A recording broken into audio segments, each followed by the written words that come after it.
For independent democratic Czechoslovakia in the spring of 1945, the end of the European war meant a return to peace and to the freedom it had not known since 1938.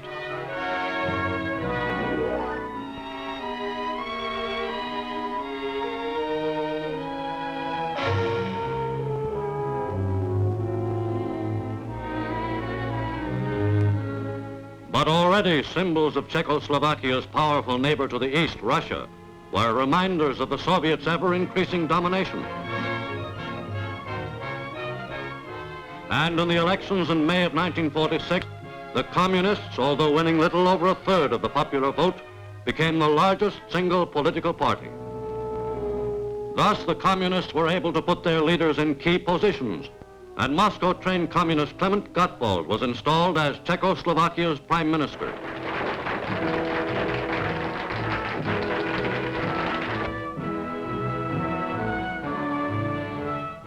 Throughout the Republic and its ancient capital city of Prague, the Czech people, seemingly unaware of the implications of Gottwald's ascent to power, were busy clearing away the wreckage of the past.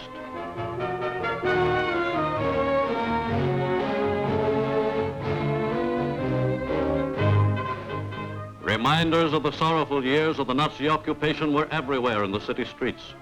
Memorials to soldiers and the workers of the underground who died to resist oppression. And to Hradčany Castle, resident of Czechoslovakia's respected leader, who was re-elected president by the unanimous vote of the National Assembly, the Czech people looked for guidance.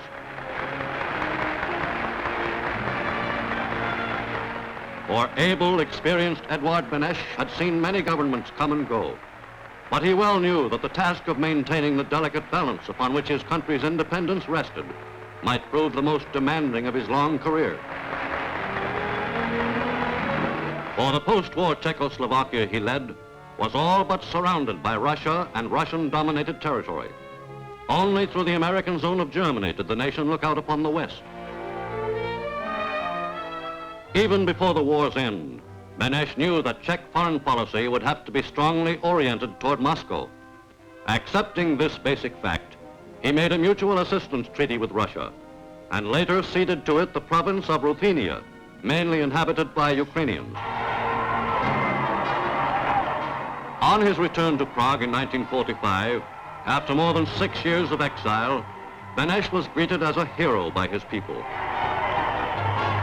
Mindful of Beneš's long labors on behalf of international cooperation at the League of Nations before the war, the nation looked to him to lead it out of its dilemma into security and peace. For in him was centered the hope of the Czechoslovaks that their small country might somehow maintain its working alliance with Russia without severing its traditional friendship with the Western democracies.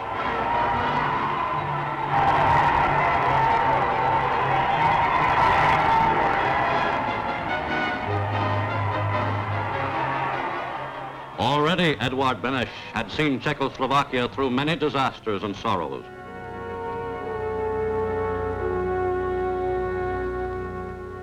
After the First World War was over, its declaration of independence and set its boundaries. Chiefly responsible among Allied statesmen for setting up the new republic was the late great American President Woodrow Wilson, outstanding personality among the Big Four at the conference. Carved out of parts of the old Austro-Hungarian Empire, Czechoslovakia was one of 9 new European nations created after the First World War. Cosmopolitan center of the young republic was the city of Prague, whose population was a cross-section of the nation's many racial strains. And holding together its heterogeneous people in a unified nation was its great founder, Thomas Garrigue Masaryk, the George Washington of Czechoslovakia. As first president, he succeeded in creating an intense and vital national spirit among his people. At his death in 1937, Masaryk left behind a nation firm in the ways of democracy. To his place as president had come Edvard Beneš, his devoted disciple, who played an active part in the Republic's struggle for independence and served it well as premier and foreign minister. Under Masaryk and Beneš, Czechoslovakia was an agreeable country to live in. In the years between the two world wars, it became one of the great industrial nations of Europe. Situated on the Danube, Central Europe's principal river, Bratislava became the key port through which Czechoslovakia carried on her extensive trade with the nations of the world. Its industrial growth was balanced by increased agricultural productivity. The Slovakian farmlands and pastures were soon producing many times what they had produced during the days of the Austro-Hungarian Empire. By their hard work and enterprise, the Czechs raised their standard of living to one of the highest among the nations of Europe. In the markets and shops, delicacies to tempt the most discriminating palate were always on display.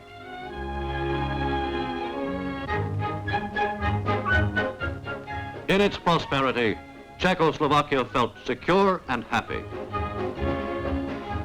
But into this peaceful land in the mid-1930s came the first ominous rumblings of trouble.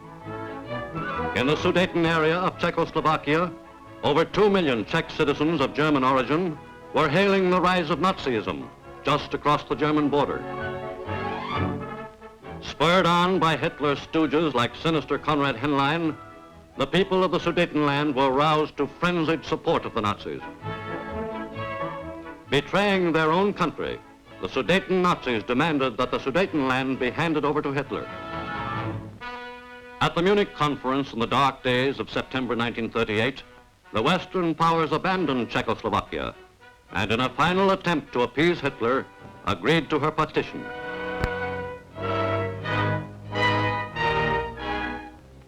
With the Sudetenland in his hands, Hitler took the next step of aggression 6 months later, when he triumphantly entered Prague as a conqueror and announced that Czechoslovakia no longer existed, save as a German protectorate. In his path, Hitler left many grim reminders of his 6-year rule. Symbol of inhumanity for all time to come is the lost town of Lidice, razed to the ground, and its inhabitants coldly murdered by Hitler's hangman. But out of the desolation of the Second World War came Czechoslovakia's rebirth, this time with Beneš, returned from exile, again its leader.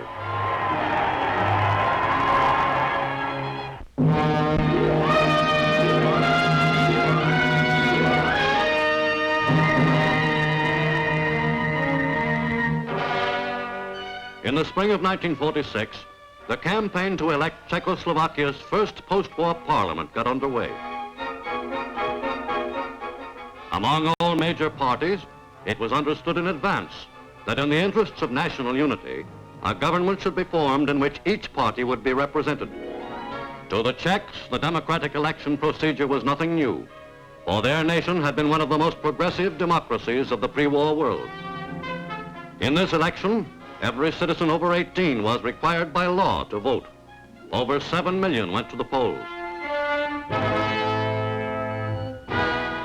When the votes were counted, the Communist Party was in the lead, with 114 of the 300 seats in the new Constituent Assembly, where all delegates confirmed their allegiance to the state by shaking hands with the Prime Minister of the outgoing provisional government, Zdeněk Fialinger.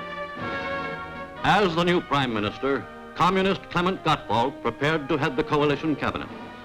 From the official residence, President Beneš issued a hopeful declaration of the political aims of reborn Czechoslovakia. Reorganizujeme v duchu důsledné demokracie politické a hospodářské svůj stát, aby mohl hrát svou tradiční roli pevného středoevropského mírového činitele v novém společenství národů, jež vzešlo z těžkých zkoušek této války v Organizaci spojených národů. To these aims, prompt economic reconstruction was vital. One of the first necessities was to rebuild Czechoslovakia's badly damaged transportation system. The hundreds of bridges and thousands of kilometers of railroad track destroyed in the fighting which had swept the country.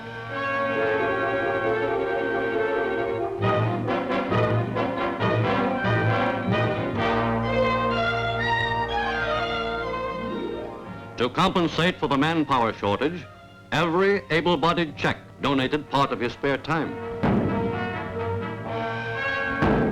To Czechoslovakia in its reconstruction efforts, U.S. Ambassador Lawrence Steinhardt brought the friendship and support of the United States. 3 years' service as ambassador to Russia had made him well aware of the influence which Russia could bring to bear upon her small neighbor to the west. And his close friendship with the Czech foreign minister, Jan Masaryk, deepened his concern for Czechoslovakia's future. Steinhardt shared in the Czechs' eager welcome of the contributions made by the United States to UNRWA, which shipped into Czechoslovakia over $200 million worth of supplies to start them on the road to recovery. With machinery from UNRWA, the farmers were able to produce good harvests, and the nation escaped the famines which overtook many neighboring countries.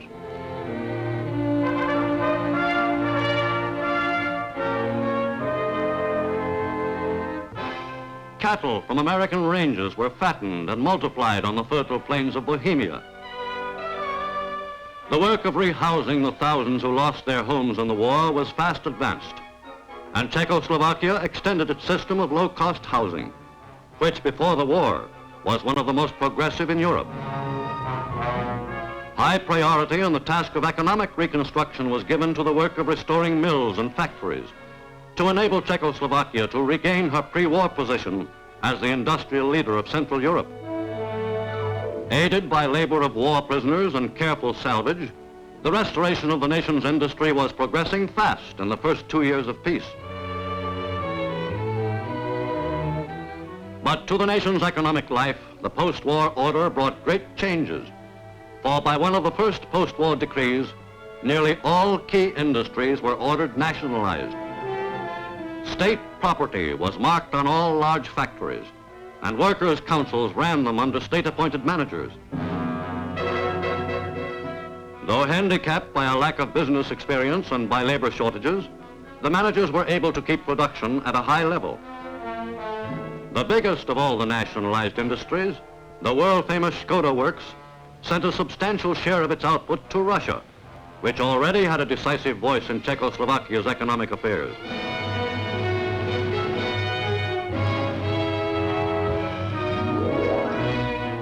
Despite peacetime needs, Škoda is still equipped to produce arms and the heavy tools of war.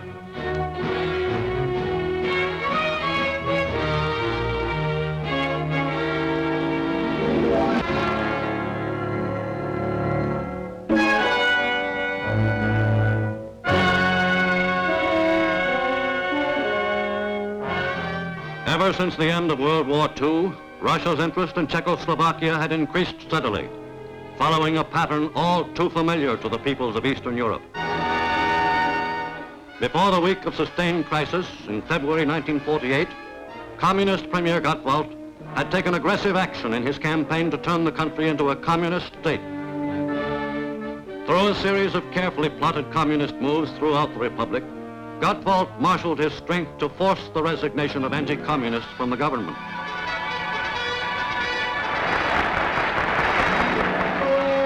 With characteristic party discipline, his orders were followed in detail by communist action committees.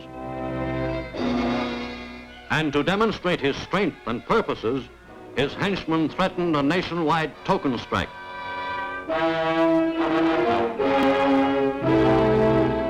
Finally, the communist coup was totally successful, and the victors celebrated in the streets of Prague. But before Red Victory rallies had ended, the conscience of the Czech people was abruptly sobered by the sudden and mysterious death of the popular son of the nation's founder and its foreign minister, Jan Masaryk. And to the minds of the saddened populace came the memory of the political ideals of Thomas Masaryk, as restated by his statesman son. Ideals which many a Czech still hoped would live again. The people in America and in England know very well how my father believed in individual liberty, in politics, in religion, and that democracy, real democracy, was his life struggle and his life success and his life ideal. And these ideals we cannot and we will not give up. whatever happens.